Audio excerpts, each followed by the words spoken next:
Сёння дзень салідарнасці з палітычнымі зняволенымі. Сёння, калі мы бачым, што палізняволеных зноў вызваляюць, хочацца гаварыць не лозунгамі, а шчыра. Гэта надзея вярнуцца дадому тых, хто прайшоў праз жахі. І кожны крок у гэтым працэсе вельмі далікатны.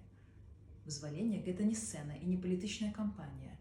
І калі мы сапраўды хочам, каб гэты працэс працягваўся, трэба падысці да яго з усёй адказнасцю. Не рабіць з чужых гісторый сімвал і не прысвойваць чужыя гісторыі. Палітвязні – гэта не персанажы. За кожным з іх стаіць гісторыя болю і моцы. І іх свабода сёння – гэта адказнасць кожнага з нас. Давайце гаварыць і дзейнічаць так, каб вызваленні працягваліся. І каб кожны з нашых любімых беларусаў вярнуўся